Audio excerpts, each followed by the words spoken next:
시간 함께 보실 성경 말씀은 신약 성경 마태복음 제7장 13절 14절 말씀입니다.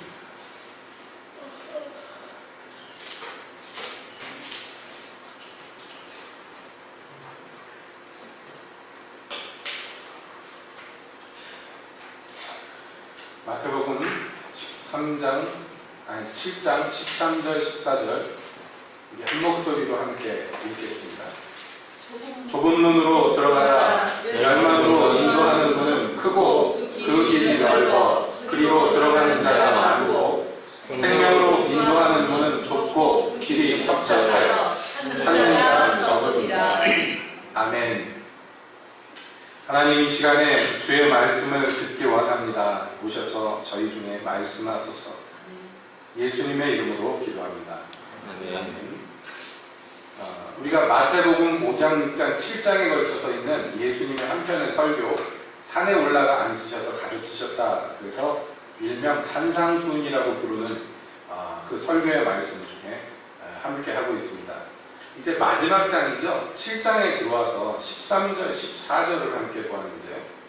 이 구절 또한 기독교인들뿐만 아니라 비기독교인들에게도 굉장히 유명한 그런 구절입니다. 그리고 어떻게 보자면 이 산상수훈에서 이 교훈을 받고 있는 하나님의 백성들의 자리라고 할까요? 그 위치라고 할까요? 그것을 가장 짧지만 또 가장 아주 명쾌하게 설명하고 있는 그런 구절인지도 모르겠습니다.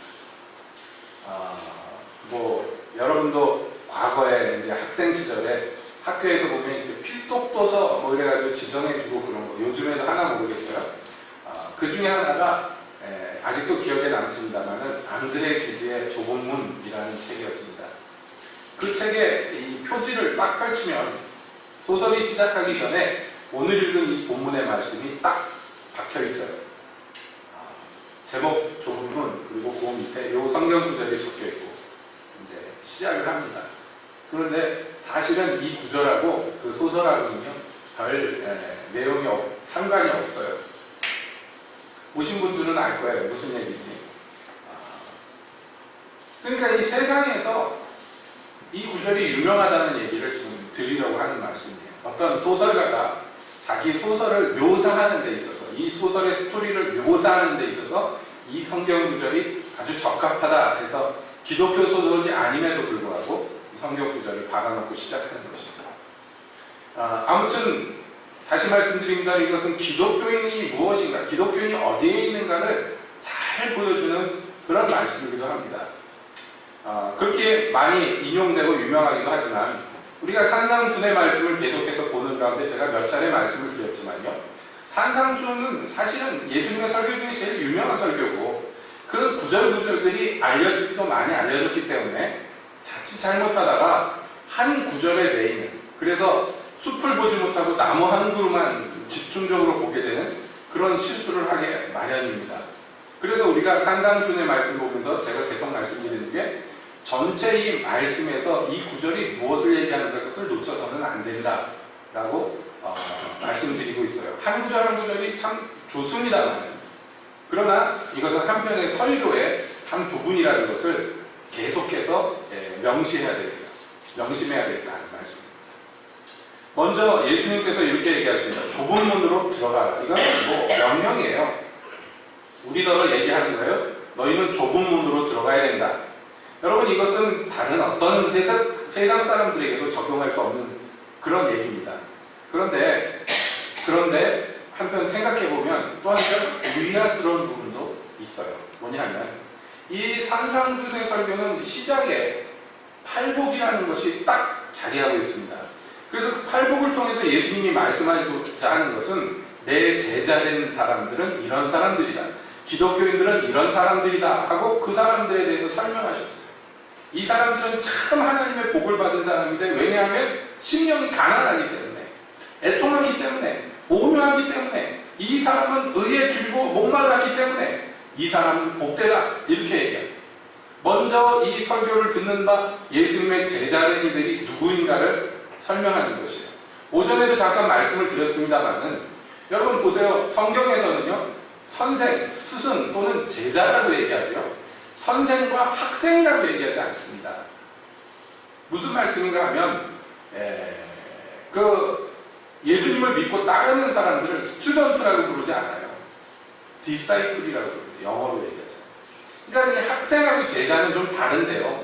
제자들도 물론 학생들처럼 배웁니다만 제자와 학생의 가장 큰 다른 점은 뭐냐면요. 학생은 그냥 배우고 끝납니다. 어떤 지식을 전수받고 끝나서 학생입니다.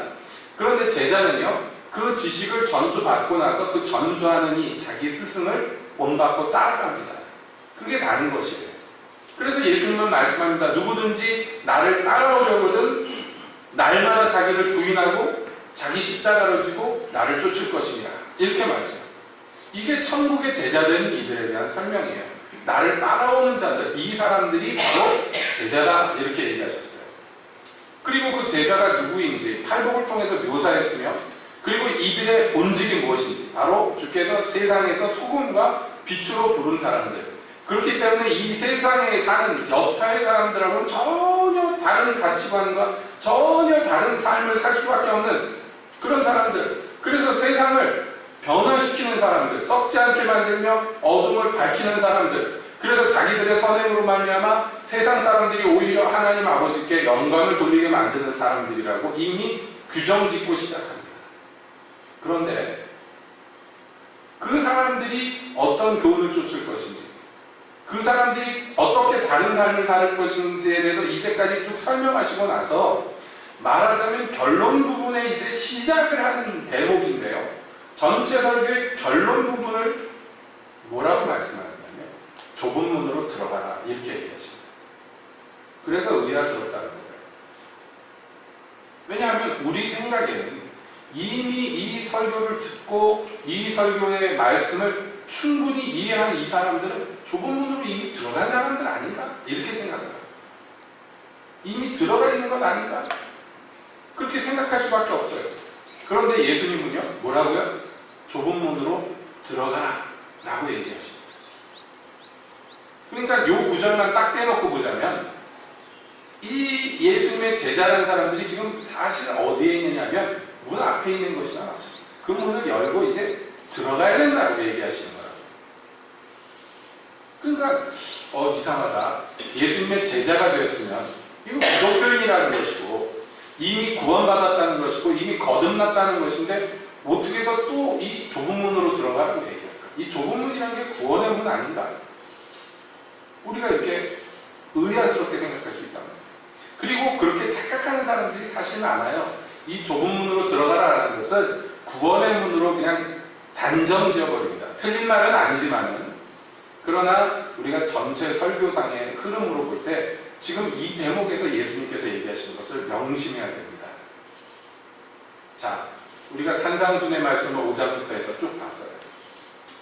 설교를 정리하다 보니까 2월 4일, 올해 2월 4일인가 그때부터 산상순 말씀이 시작됐으니 이제 거진 넉 달이 돼가는 거예요. 올해 우리가 함께 보았어요. 산상순을. 그렇죠?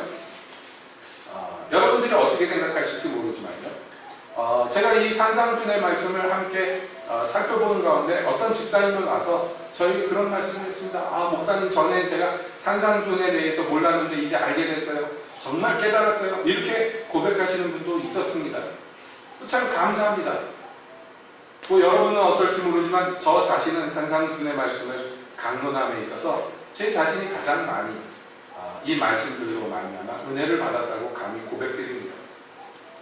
그런데 말이에요. 어떤 연예인의 표현대로 하면 그런데 말입니다. 여기서 잊어서는 안 됩니다.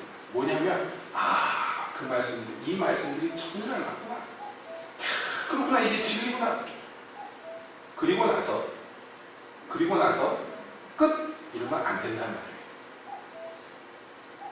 제가 말씀드렸죠. 이제 산상순의 최종 결론이 시작이 됩니다. 여기 우리가 오늘 읽은 본문 13절, 14절부터 최종 결론의 말씀이 이제 시작이 된다 해도 과언이 아니에요. 교훈은 이미 다 끝났습니다. 그리고 이제 어떤 결론을 내리시는데 앞으로 이제 남은 부분 동안에 그 결론을 말씀하심에 있어서 결론의 주제는 분명합니다. 뭐냐면 열매 맺어야 된다. 내가 말한 대로 행해야 된다 라고 얘기하시는 거예요. 그게 결론이에요. 사실은 산상수훈의 결론. 너희가 이제까지 진리에 대해서 듣고 배웠지? 자, 이제 그렇게 해야 된다 라고 얘기하십니다. 그런 결론에 앞서서 지금 예수님께서는요, 좁은 문으로 들어가라 라고 얘기하십니다. 그러니까 우리가 충분히 짐작한데 이 좁은 문이라는 것은 어떤 문인가 생각해봐요. 어떤 사람이 진리에 대해서 깨닫고 듣고 깨닫고 동의했다 해서 그것으로 끝나는 게 아니란 말이에요. 기독교인의 삶이라는 것은, 제자의 삶이라는 것은 그런 게 아니라는 것입니다. 동의도 안 하고 깨닫지도 못하는 것보다는 100배, 1000배 나을지 모르지만, 그러나 동의하고 깨닫고 그래 그렇게 해야 되겠다 결단하고 다 좋습니다만은 그렇게 그 진리를 순종하는 데 이르지 않으면 그가 깨달은 진리 아무 소용이 없습니다. 아무 소용이 없습니다. 분명히 말씀드립니다. 그렇기 때문에 이 대목에 와서 예수님은 말씀합니다. 좁은 문으로 들어가라. 그리고 덧붙여 설명하는데 멸망으로 인도하는 문은 크고 라고 얘기하시니까 좁은 문 말고 다른 문도 있다는 것을 얘기하셔요. 어떤 문으로 들어갈 수 있는데 그 두 개의 문 중에서 많은 사람들은 좁은 문이 아닌 다른 어떤 문을 선택한다는 거예요. 그 문은 아주 크고 편리하고 아주 순하게 들어갔다 나갔다 할 수 있는 문이에요. 그리고 이 문에는 세트로 길이라는 게 딸려 있어요. 문 딱 열고 들어갔더니 끝이다가 아니에요. 그게 시작이다. 문을 열었더니 어떤 것의 시작인데 그 문 뒤로는요 길이 나 있어요. 그 길이 있는데 좁은 문 뒤에는 뭐가 있겠어요? 어떤 길이 있겠어요? 좁고 협착한 길이 있어요. 크고 편리한 이 아름답고 보기에 그럴듯한 이 큰 문에는 크고 넓고 편한 길이 기다리고 있어요. 그래서 많은 사람들이 좁은 문이 아니라 이 큰 문으로 들어갑니다. 예수님의 설명대로 하죠. 많은 사람들. 여러분, 이게 중요한 거예요. 많은 사람들. 이제 7장 말미에 또 나옵니다만 그때 예수님이 다시 오실 때 많은 사람들이 예수님께 와서 주여, 주여, 우리가 주의 이름으로 귀신도 쫓아내고 기적도 해 선지자 노릇했습니다 라고 얘기한다고 했습니다. 많은 사람들이었습니다. 이 사람들은 이교도가 아니고요, 예수님을 주라고 부르는 사람들이었어요. 그런데 그 사람들한테 예수님이 잘했다 칭찬하지 않습니다. 뭐라고 그러냐면 나는 너희를 알지 못한다고 얘기하죠. 왜 그런지 아시죠? 이 사람들이 선택한 문이 크고 넓은 문이기 때문이에요. 자 보세요. 문에는 세트로 길이 딸려 있고요. 이 길은 마침내 어떤 결과, 최종 목적지가 있는데 좁은 문을 열고 들어가서 좁고 협착한 길로 걸어가면요 최종 목적지가 어디입니까? 생명이고요. 넓은 문으로 들어가서 편리한 길로 순탄하게 걸어가면요 그 끝은요 멸망이에요. 놀라운 얘기입니다. 지금 문만 얘기하시면 되는 게 아니에요. 문과 길과 그 길의 끝까지 얘기하십니다. 예수님은. 그러니까 우리가 문을 선택한다는 것은 다시 말하자면 그 끝에 어디에 도달할 것인가를 알고 들어가야 된다는 얘기를 하시는 것입니다. 그런데도 불구하고 이거 모르는 것 아님에도 불구하고 말씀드렸잖아요. 비기독교인들조차도 이 구절들을 너무 잘 알고 있다고요. 그럼에도 불구하고 왜 많은 사람들은 이 멸망으로 인도하는 길로, 문으로 들어갈까요? 왜 그럴까요? 이게 참 기묘한 일입니다. 참 기묘한 일. 그럼으로써 우리가 다시 한번 생각을 바로잡아야 되는데, 우리 기독교라는 것이요, 그렇습니다. 뭐 어느 시대나 그렇겠습니다만은 특별히 현대 기독교에 있어서 가장 어려운 점 중에 하나가 이거예요. 사람들에게 거짓 선전을 한다는 거예요. 그래서 이 현대 문명의 그 뼈대를 이루는 것 중에 하나가요, 세상에서 얘기하는데 마케팅이라고 얘기합니다. 현대 문명은 지금 우리가 누리고 있는 이 문명의 기초는 뭐냐면요, 대량 생산, 대량 소비의 시대예요. 인류 역사상 이런 것을 우리는 경험해보지 못했습니다. 이전까지는요, 생산이라는 것은 사람 손으로 소량씩 만들어내는 것인데 어떤 물건이든지 말이죠. 예, 농사를 줘도 마찬가지입니다. 농사 짓는 것 전적으로 뭐 가축도 씁니다만은 순전히 사람 손이 들어가야 됐어요. 그런데 시대가 바뀌었습니다. 이제는 모든 산업에 있어서요, 대량으로 생산하는 시대가 됐어요. 대량으로 생산한다 그러니까 우리가 피부로 잘 못 느낍니다. 왜냐하면 소량 생산하던 시대에 우리가 못 살아봤으니까 그럽니다. 근데 지금 대량 생산하는 시대예요. 그래서 사는 삶의 방식이 완전히 달라졌는데, 여러분 지금 입고 있는 여러분 옷들 보세요. 예, 옷 하나씩 입고 계시죠 지금 현재. 이 옷을 여러분들이 재산으로 여깁니까? 아니면 소모품으로 여깁니까? 여기 이렇게 보니까 메이커 입으신 분들은 없는 것 같아요. 뭐 입생 노란이라든지 뭐 마크 붙은 거 있잖아요. 그런 건 뭐 재산으로 여길 수도 있겠죠. 옷 한 번에 막 공이 다라락 붙은 거 이런 거. 그러나 일반적으로 지금 우리 현대 문명을 사는 사람들은요, 입고 있는 옷 같은 거요, 소모품으로 여깁니다. 어느 정도 입다가 버려버리고 새 옷으로 갈아입는 그런 걸로 생각합니다만, 여러분 성경에서 옷을 뭐라고 설명합니까? 가난한 사람들에게 유일한 재산이라고 설명합니다. 그래서 가난한 사람들의 겉옷을 잡고서 돈을 빌려줄 경우에는 해지기 전에 오히려 이 담보물을 돌려줘야 된다고 얘기하십니다. 하나님은. 왜냐하면 옷이 재산이에요. 왜 그런지 아시죠? 옷을 만드는 데 있어서 이 천을 만들거나 재단을 하거나 바느질을 하거나 이것이요, 품이 어마어마하게 들어가는 거예요. 천을 만드는 것 자체가 그렇죠. 비단이 왜 비쌉니까? 원재료도 비싸지만 실이 얇은 것 갖고 천을 만들기 때문에 그냥 굵은 실로 만드는 거친 옷감에 비해서 손이 훨씬 많이 가는 거예요. 앉아서 배틀에서 여자들이 밤낮 하는 옛날 일들이 뭐냐 하면 이 옷감 짜고 그러는 거예요. 그래서 여러분 아시다시피 조선시대 때 세금이나 물건 살 때 돈 대신에 옷감으로도 세금을 내고 옷감으로 물건을 사고 그랬어요. 면포로. 이게 재산의 가치가 있었다. 얘기가 좀 엇나갑니다만 우리가 사는 시대가 그렇단 말이에요. 모든 걸 다 이렇게 누리면서 살 수 있는 시대예요. 그러다 보니까 이 시대의 중요한 것은 뭐냐면, 자, 대량 생산한 물건을 팔아먹어야 돼. 그래야지 이게 돌아가요. 그 팔아먹는 전체 행동을 뭐라고 하냐면 마케팅이라고 합니다. 우리가 이런저런 물건을 만들었는데 이 물건의 성능은 이런데 이것을 여러분들이 얼마 주고 사면 이 정도의 이익을, 여러분들이 이 정도의 행복을, 이 정도의 즐거움을 누릴 수 있습니다 하는 것을 소비자들한테 어떻게 잘 전달하느냐, 이게 굉장히 중요한 산업의 한 부분입니다. 그러다 보니까 이 세속적인 풍조가 교회 안에도 들어왔어요. 그래서 교회 안에서도 죄송한 표현이지만 대량 생산, 대량 소비가 미덕인 그런 시대가 되어버렸어요. 우리 교회가 그렇습니다. 여러분 지금 대량 생산하고 있어요. 교회가 무엇인가를 많은 것들을 생산합니다. 예전 교회에 비하자면 비교할 수 없이 어마어마한 것들을. 여러분 집에서 그냥 리모컨만 띵 누르면요, 유명한 목사님들이 나와서 설교를 하는데 하루에 도대체 설교가 몇 편이 나오는지 몰라요. 기독교 방송마다 설교가 쉬지 않고 나오는데, 말씀들을 쉬지 않고 가르치는데요, 대량의 말씀들이 흘러나와서 대량의 사람들한테 단시간에 손쉽게 접근할 수 있도록 합니다. 과거에는요, 어떻게 했습니까? 어떤 목사님이 와서 야, 우리 마을에서 부흥회 한다 그러면 사람들이 1년에 한 번 하는 부흥회 한번 가겠다고 다른 마을에서들조차 쌀 들고 솥 들고 와가지고요, 거기서 숙식을 하면서 부흥회를 했어요. 말씀 듣는 게 보통 일이 아니었어요. 어려운 일이었어요. 쉬운 일이 아니었습니다. 제가 청년 시절 때 시골에, 지금도 시골 사는데 시골에 산다고 하니까 좀 이상한데요, 그 공동체 생활을 할 때 경험한 바가 뭐냐면, 그 동네마다 예배당은 있는데요, 뭐 설교해 줄 사람들이 없어요. 네.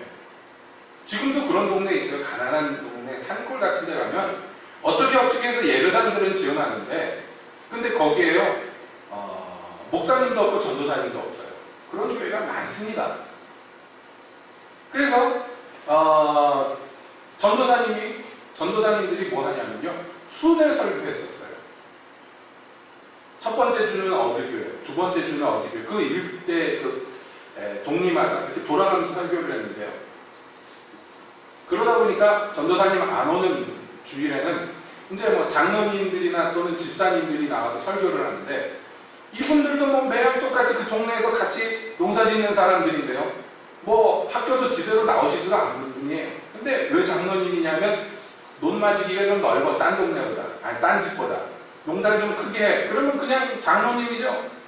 그 장로님들이 나와서 설교하면요, 듣다 보면 정말 기가 막히고 코가 막힌 소리를 합니다. 정말 말도 안 되는 소리를 아주 심각하게 막 하는데 정말 척박합니다.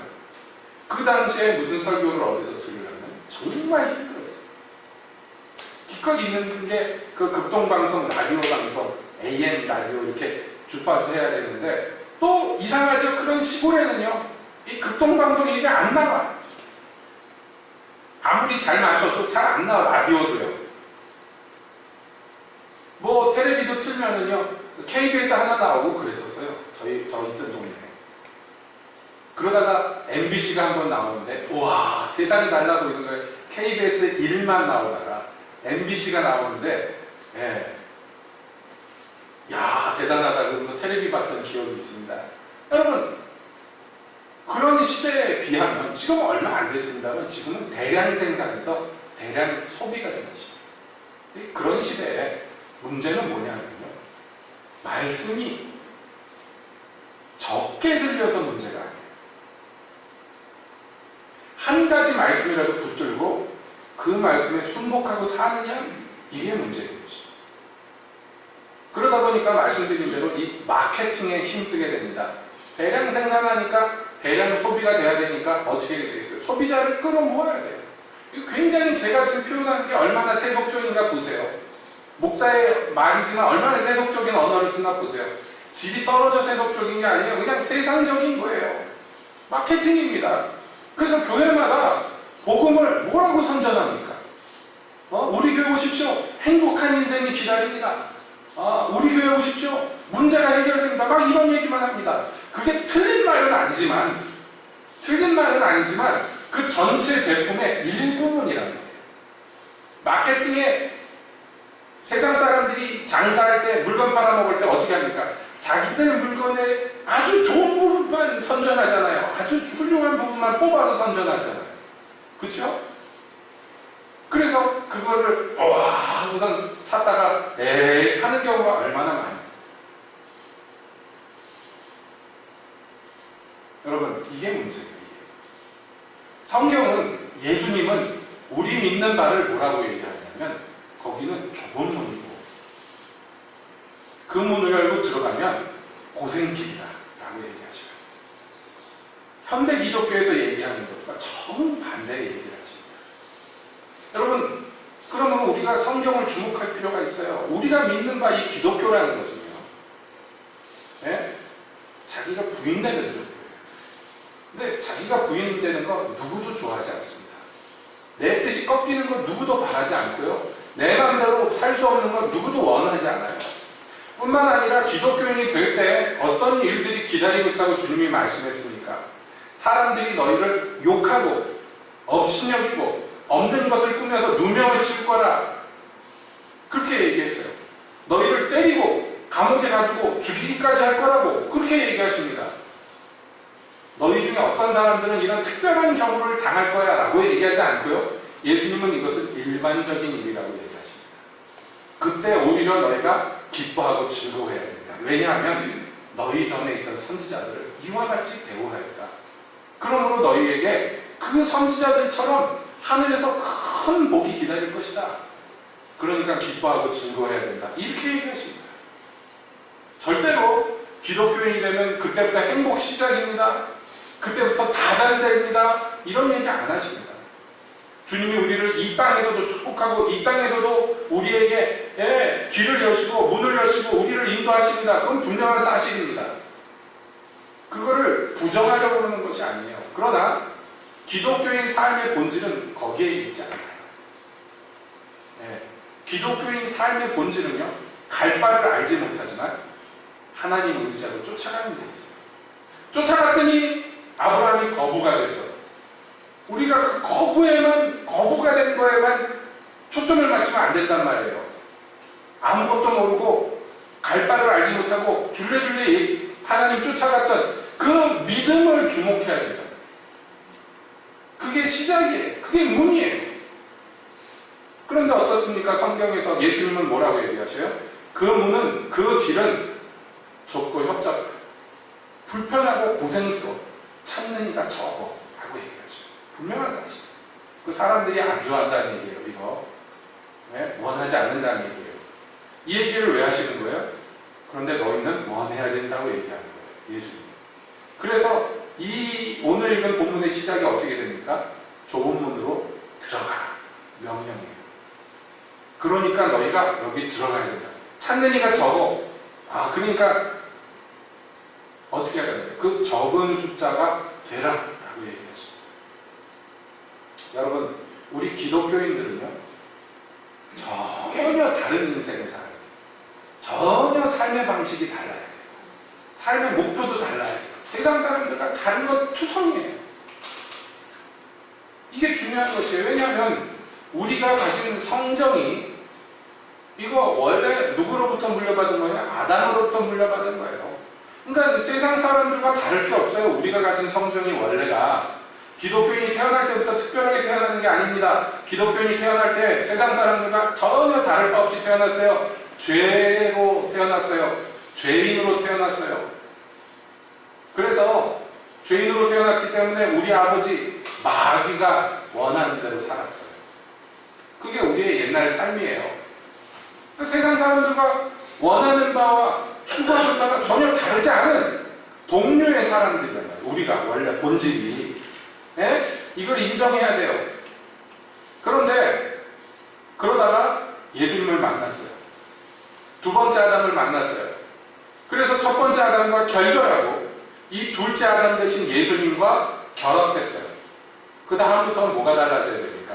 첫사람 아담으로부터 났을 때 그 아담의 성정, 죄된 성품을 그대로 물려받았잖아요, 우리가. 그러니까 두 번째 아담과 만났을 때 똑같았습니다. 두 번째 아담의 성정을 우리가 물려받아야 돼요.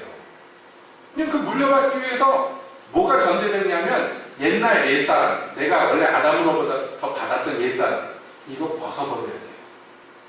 그래서 우리더러 예수님은 얘기하시고 성경은 얘기하는 거예요. 옛사람을 벗어버려요. 그리고 새 사람, 예수 그리스도로 새롭게 된 그 사람을 입어라 라고 설명하십니다. 이게 달라져 버렸어요. 종자가 달라져 버렸어요. 근데 문제는 뭐냐면 가만히 있으면 아무것도 달라지지 않는다는 거예요.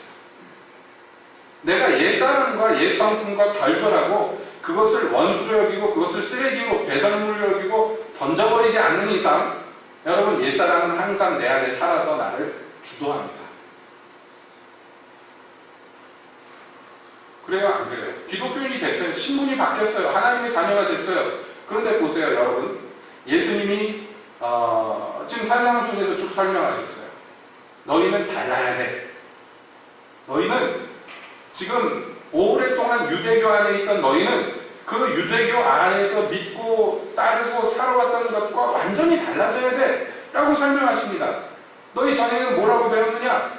너희 원수를 미워하고 너희 사랑하는 사람을 사랑하라 라고 배우지 않았느냐 라고 예수님이 얘기합니다. 여러분 생각해 보세요. 나를 사랑하는 사람 사랑하고 나를 미워하는 사람 미워하는 거, 이거 옛사람들이 하는 일이에요. 전혀 뭐 이상한 거 아니에요. 당연하고 정상적인 것입니다. 특별한 일이 아닙니다. 그 예수님이 얘기하신 거야. 이방인과 세리도 그렇게 하지 않느냐고. 그 옛사람이 사는 모양이에요. 그게 뭐 특별한 노력이 필요한 게 아니라 원래 그렇게 생겨먹었어요. 그렇죠? 그러니까 우리는 놔두면 그렇게 삽니다. 우리를 사랑하는 사람만 사랑하고요. 우리 미워하면 같이 미워해요. 그냥 정상적으로 그냥 움직이는 거예요. 그냥 기능이 그렇게 돼 있어요. 그런데 예수님은요, 나는 너희에게만 하는데 그렇게 하면 안 된다. 너희 원수를 사랑하고 너희를 미워하는 자를 위해 기도하라. 이게 뭐예요? 우리가 새롭게 장착해야 될 예수님의 심장, 두 번째 아담의 모습. 이게 완전히 다른 거예요. 완전히 다른 거예요. 내가 너희가 뭐라고 배웠는지 아는데 너희 살인치 말라. 살인하면 교도소 간다. 이렇게 배웠지 라고 얘기합니다. 여러분, 이 세상에서 그게 세상적인 도덕률이에요. 세상적인 도덕률. 준법 법을 지키는 준법 시민이 됩시다. 만약에 그러지 않으면 벌금 내고 여러분 형소합니다. 이렇게 세상에서 그렇게 돼 있잖아요. 그게 사회 질서잖아요. 세상적인 질서. 예, 특별히 좋을 것도 나쁠 것도 없이 그냥 그대로 세상적이고 그대로 옛사람의 모습이에요. 그것이. 근데 나는 너희에게 말하는데 형제를 미워하는 자마다 살인하는 것이고 형제에게 미련한 놈이다. 나가라 하는 자들은 공회에 잡히게 되고 지옥불에 던지게 된다. 이렇게 얘기해요. 그러니까 뭐냐면 이 형벌과 이런 법 기준이 완전히 달라졌다는 거예요. 왜인지 아시죠? 소속된 나라가 바뀌었기 때문이에요. 그전에는 그냥 옛날 그 원래 살던 세상 나라에 살았는데 이제 하나님 나라로 바뀌었어요. 그러니까 법률이 달라요. 그 나라는 법칙이 달라졌어요. 그렇게 예수님이 쭉 가르치셨습니다. 너희는 달라야 된다. 바리새인들은 의를 행하는데 금식을 하는데 구제를 하는데 어떻게 하느냐? 사람들 앞에서 많은 사람들한테 칭찬받는 모양으로 하지 않느냐? 여러분 우리가 그렇잖아요. 사람들이요 칭찬하는 게 좋죠. 우리를 칭찬해 주는 게 좋죠. 인정해 주는 게 좋죠. 사람들이 존경해 주는 게 좋지 않아요? 맞지요? 그렇죠? 근데 너희는 그거에 대해서 기대하면 안 된다. 아예 바라지도 말아라. 너희가 기대하고 바라야 되는 건 유일한 것은 은밀한 중에 보시는 너희 아버지. 그분 앞에서 행하는 것. 그것이 너희의 기대가 되어야 된다. 그 사람이 소망하는 게 달라지는 거예요. 완전히 다른 거예요. 이거는 질적으로 양적으로 완전히 달라지는 것입니다. 이 다르게 되는 것, 유난한 것, 아주 특별한 것, 이게 기독교인을 위한 우리에게 주어진 새로운 삶인데 이 삶을 살기 위해서는요 좁은 문을 열고 들어가야 된다는 얘기예요. 말씀드렸잖아요. 넓고 큰 문은 편리해. 많은 사람들이 가. 왜냐하면요 고칠 것도 없고 뭐 예전에 살던 방식을 달리 할 것도 없어요. 그냥 살던 대로 살면 돼요. 아주 편리해요. 그게 내 성경에도 딱 맞아요. 나 사랑하는 사람만 사랑하고 나 미워하는 놈들 미워하고. 예. 뭐 특별히 나쁠 것도 특별히 좋을 것도 없잖아요. 뭐 아주 악질적으로 사는 것도 아니잖아요. 그 정도면. 그렇지 않아요? 남의 거 도적질 안 하고 살인 안 하고 그래 사는 거예요. 그냥 적절한 준법 시민으로서 사는 거예요. 그게 뭐 좋을 것도 없고 나쁠 것도 없어요. 그냥 부드럽게 움직여 갑니다. 이 넓은 길이라고 해서 아주 악질적인 악당의 삶을 살라는 것이 아니에요. 그냥 세상 사람들이 볼 때 그냥 정상적인 남들보다 좀 더 나은 그런 삶을 사는 거예요. 여러분 기독교인들이 이렇게 살 수가 있습니다. 아니 이렇게들 많이 삽니다. 그런데 잊으시면 안 돼요. 그렇게 가면 사는 데는 불편함 없고 예, 종교란에다 이력서에 기독교 적지만 사는 데 있어서 세상과 부대끼는 것도 하나도 없고 세상과 부딪힐 것도 없고 세상에서 손가락질 받을 일도 없고 특별히 칭찬받을 일도 없고 그렇게 사는 거예요. 그런데요 그 길의 끝은 멸망이라고 그러죠. 이상하죠? 무슨 특별히 악한 일을 한 것도 아닌데 왜 그 길 끝이 멸망일까요? 그래서 우리는 성경에서 그 질서를, 원리를 깨달아야 됩니다. 성경의 원리는 단순 명료합니다. 뭐냐면 영으로 살고 성령으로 살며 육체의 일을 제해버리지 않는 사람, 육체의 일을 제해버리는 사람만이 영생에 합당한 것이고요. 육체에 거하여 살면서 성령을 거스리는 사람은 멸망에 이릅니다. 이렇게 얘기해요. 여러분 이건 뭐 기독교인이 아니냐 이런 문제를 얘기하는 게 아니에요. 어디에 속해서 사느냐를 얘기하는 거예요. 육체로 살면 어떻게 된다는 거예요? 성령의 일을 깨닫지도 못하고 좋아하지도 않고 따르지도 못하며 순종하지도 못해요. 하고 싶어도 못해. 육체로 살면.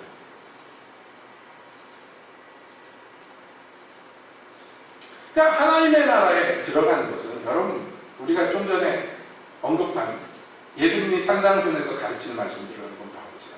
여러분은 어떻습니까? 여러분은 원수를 사랑하고 싶습니까? 원수까지도 사랑하고 싶어요? 오리를 가자면 심리를 하고 겉옷을 달라면 속옷도 벗어주겠습니까? 그러고 싶습니까? 그러고 싶으시면 다행이고요.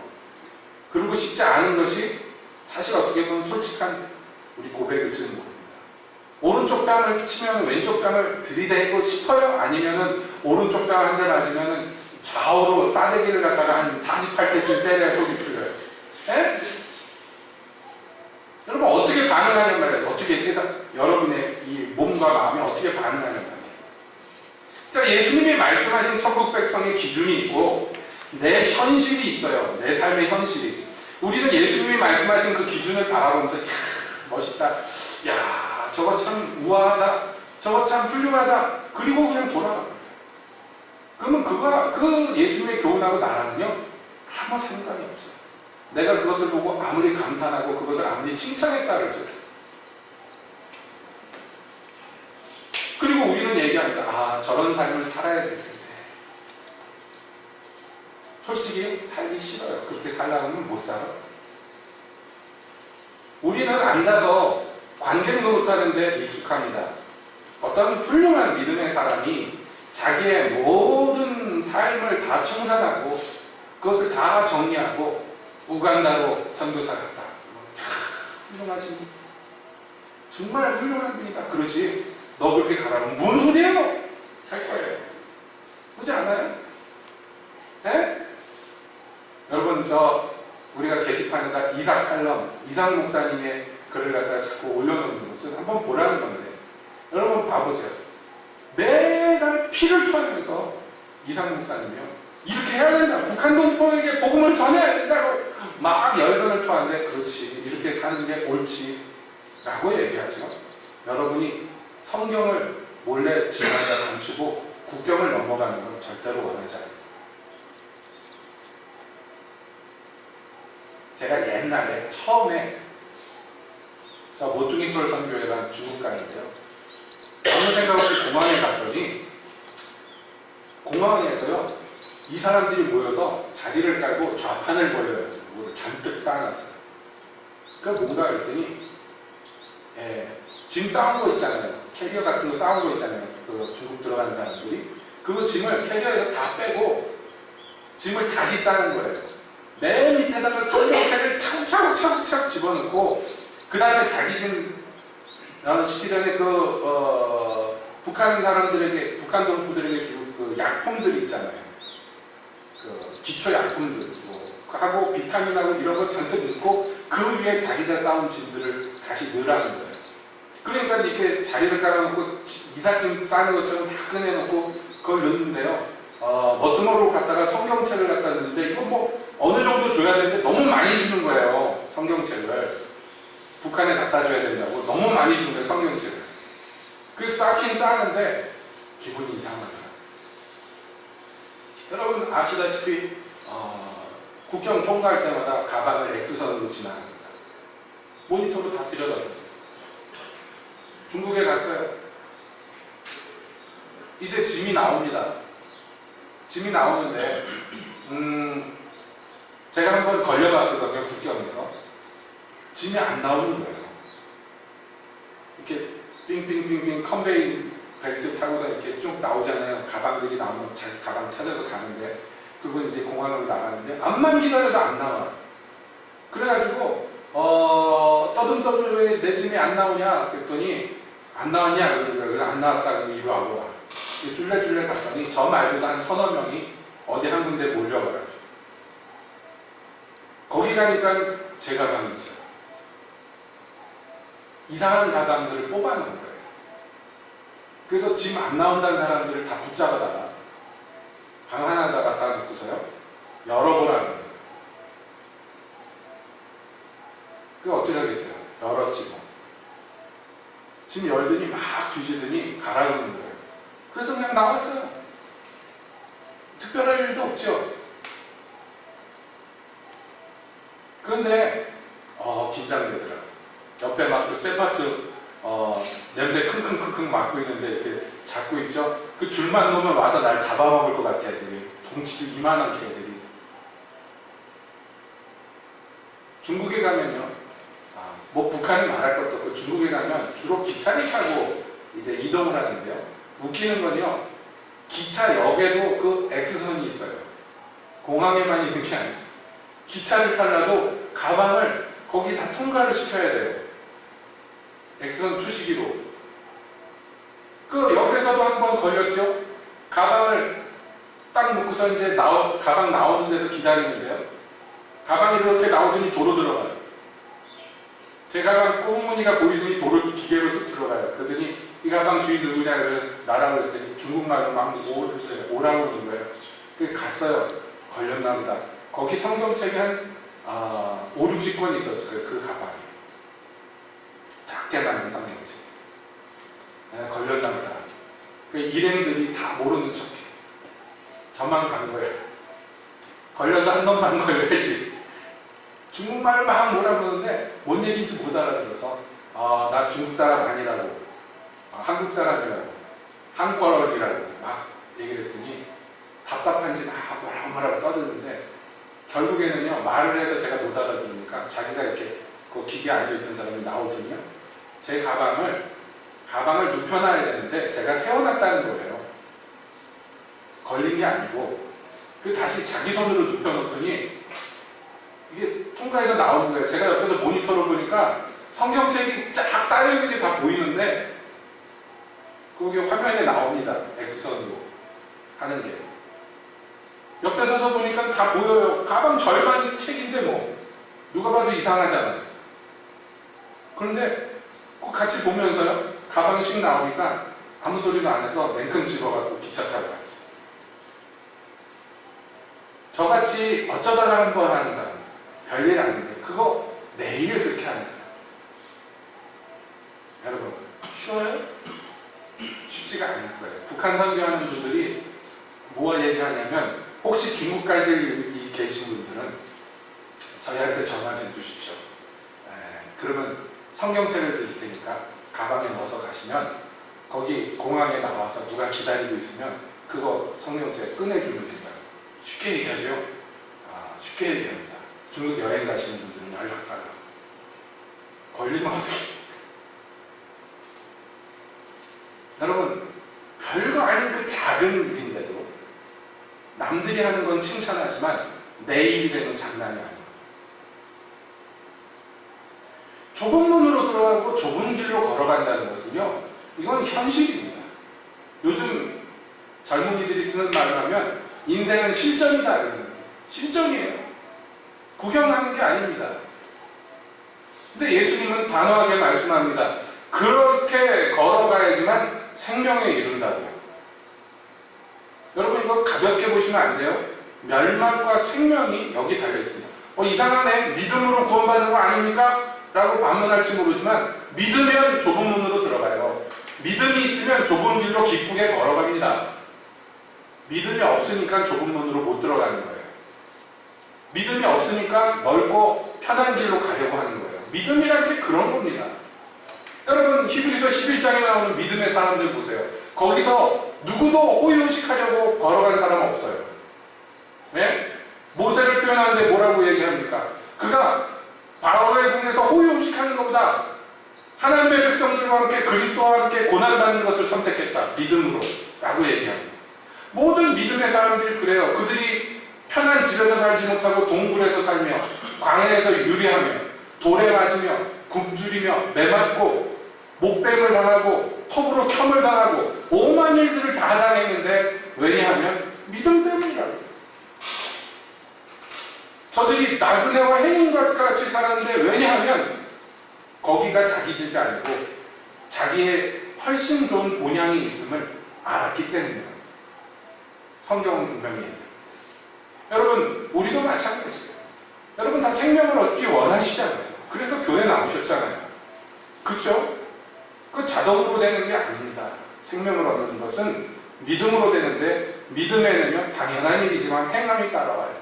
그 믿음의 행함은 세상 사람들이 사는 방식과 전혀 다른 방식을 우리에게 요구합니다. 그러므로 분명히 말씀드리는데, 여러분, 우리가 저 높은 기준, 예수님이 말씀하는 기준을 보면서 멋있다 하고 돌아간다. 그렇게 살아야 돼요. 거기에서 이제 문제점, 가장 큰 문제점이 나타나요. 내가 결심하고 그렇지 내가 주님의 말씀대로 살아야 되겠다.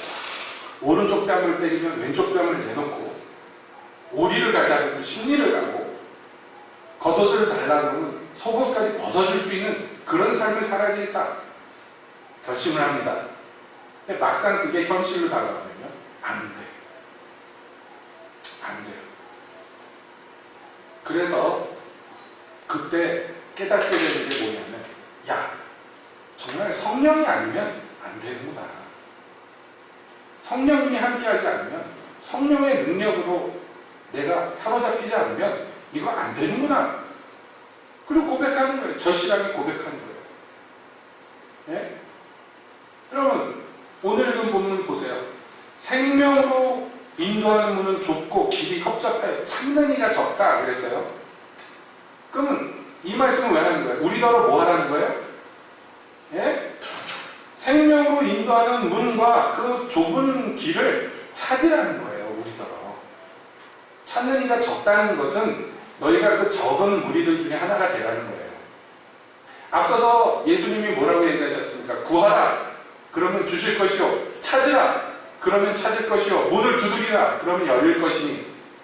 자, 이제 해답이 나왔어요. 우리가 무엇을 구하고 무엇을 찾고 어느 문을 두드려야 되는지를 설명해 주십니다. 그럼 바로 이 문을 두드리는 거예요. 이 문이 어디 있는지 찾는 거예요. 찾는 그 문은 들어가는 건 고사하고 그 문을 찾으려는 사람도 적어요. 고심하지 않는다면요. 주님의 말씀은 저렇게 존귀하고 영광스러운데 나는 이 밑바닥에서 이렇게 더러운 쓰레기 더미라는 데에서 신음하는데 내가 어떻게 하면 저 존귀한 그곳에 이르를 수 있을까? 찾으라는 거예요. 구하라는 거예요. 그 문이 어디 있는지 간절히 찾으라는 거예요. 우리 전에 이 믿음의 길을 걸었던 모든 사람들은요, 이걸 간절히 찾았습니다.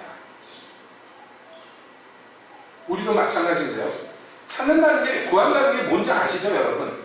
소원하고, 간구하고, 기도하며, 문자 그대로 막 돌아다니면서 두드려보는 거예요. 예? 지금 우리는 환경이 너무 좋습니다. 우리는 정답도 다 아는, 답안지를 다 보고 있는 그런 시대에 살고 있어요. 그런데 예를 들어 봅시다. 마틴 루터 같은 사람이 살던 시대. 예? 그때 어떻게 해야지 이 생명의 문으로 들어가야 되는지에 대해서 아는 사람이 정말 없었어요. 누구한테 물어볼 수도 없었어요. 왜냐하면 그 당시에 주류 기독교라고 할 수 있는 교회에서 뭐라고 가르쳤습니까? 교회에서 시키는 대로 해야지 구원받을 수 있다고 가르쳤어요. 그 교회에서 뭘 시켰냐? 돈 들고 와서 면죄부를 사야 된다고. 그래야 구원받는다고.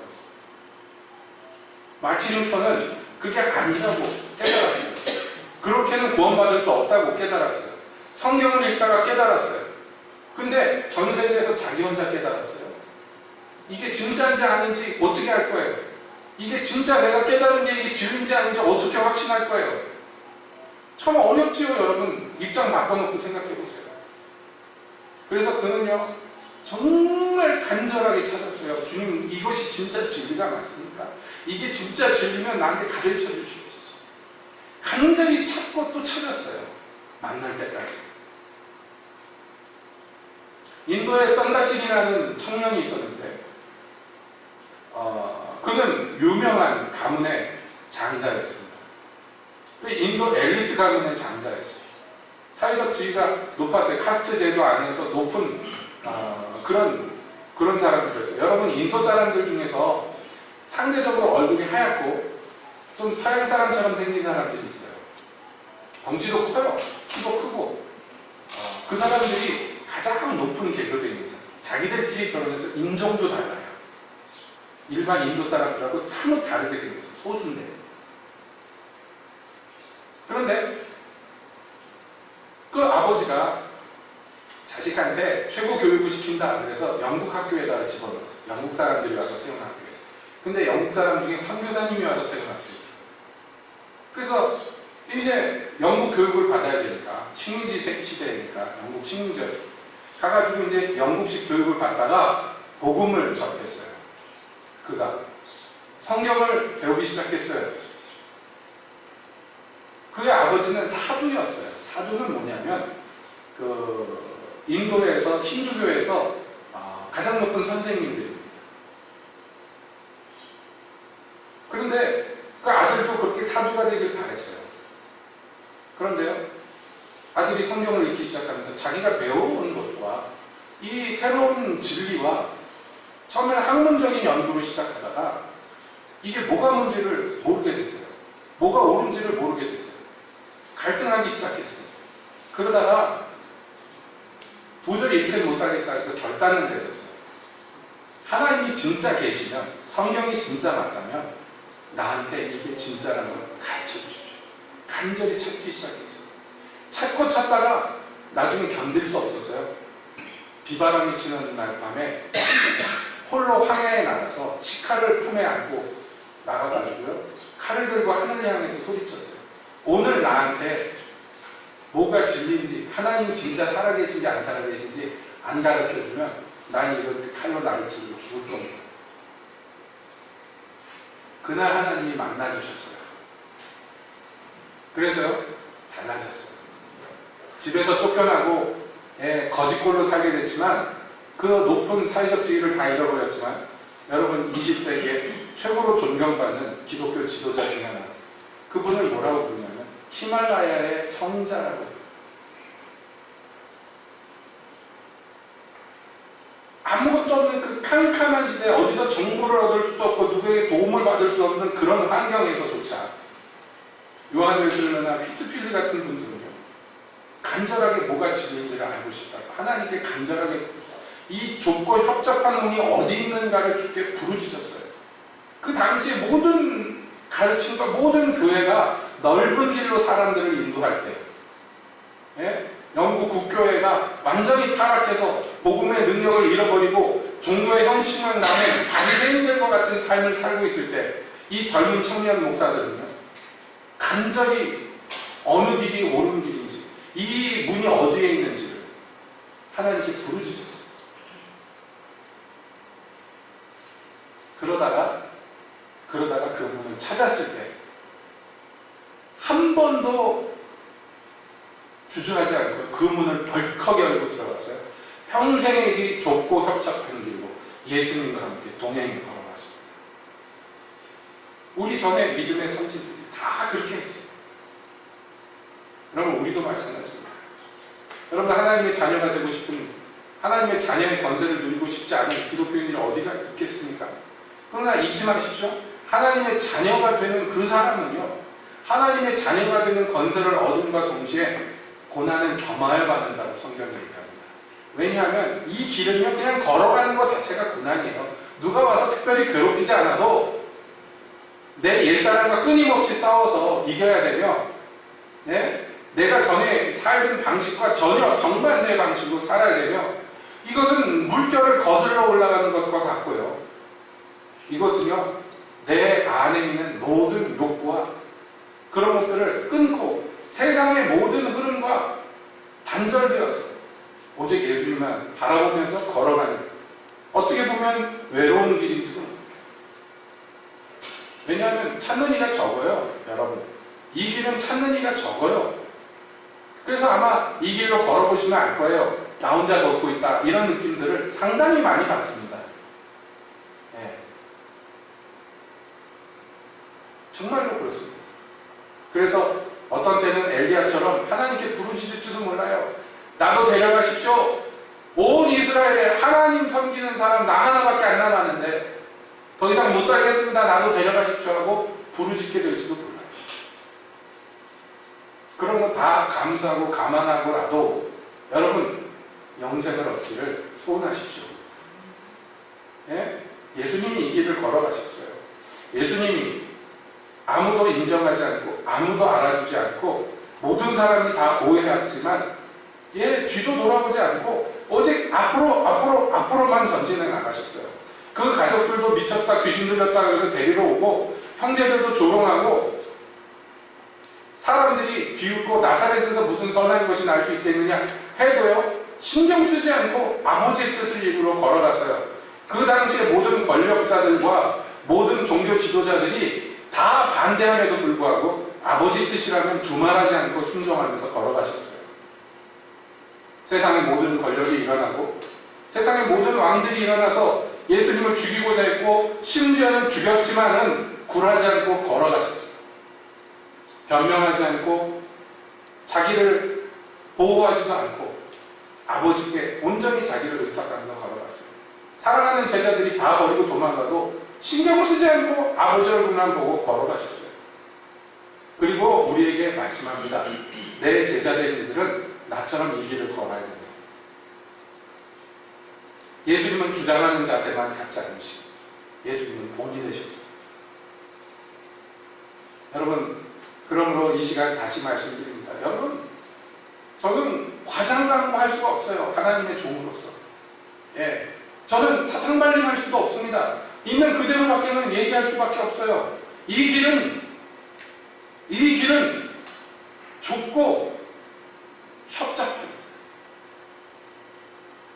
이 문은 넓어서 세상 거 다 짊어지고 또 쑥쑥 들어갈 수 있는 문이 아니고 이 문은 자기 옛사람을 벗어버리지 않으면 들어갈 수가 없고 세상 욕심과 세상 이루고 싶은 여러 가지들 품에 안고는 들어갈 수 없는 좁은 문이에요.